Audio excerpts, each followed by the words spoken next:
মৌসুম শেষে বার্সেলোনার কোচের দায়িত্ব ছাড়বেন এই ঘোষণা বেশ আগেই দিয়ে রেখেছিলেন জাভি হার্নান্দেজ।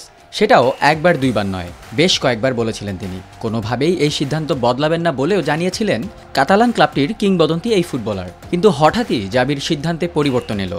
বার্সেলোনায় এটাই তার শেষ মৌসুম নয়, কোচ হিসেবে আরেকটি মৌসুম থেকে যাচ্ছেন তিনি। বুধবার লম্বা সময় ধরে ক্লাব সভাপতি হুয়ান লাপোর্তা ও স্পোর্টিং ডিরেক্টর ডেকোর সঙ্গে বৈঠক আলোচনা হয় জাভির। পরবর্তীতে বেশ কয়েকটি শর্তে সিদ্ধান্ত পাল্টান তিনি। রয়টার্স জানিয়েছে কোচিং স্টাফে বিশেষ পরিবর্তন আনা হবে না বলে ক্লাবের পক্ষ থেকে প্রতিশ্রুতি দেওয়া হয়েছে জাভিকে।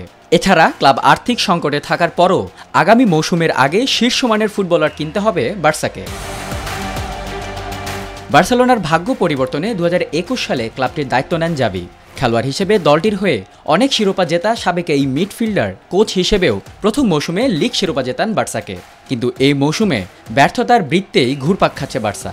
গত সপ্তাহে পিএসজির কাছে হেরে বিদায় নেয় চ্যাম্পিয়ন্স লিগ থেকে।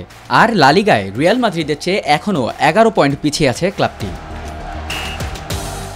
হতাশার পারফরম্যান্সে চাপ বাড়ছিল জাভির। গত জানুয়ারিতে ভিয়ারিয়ালের কাছে 5-3 গোলে হারার পর চলতি মৌসুম শেষে ক্লাবটি ছাড়ার ঘোষণা দেন তিনি।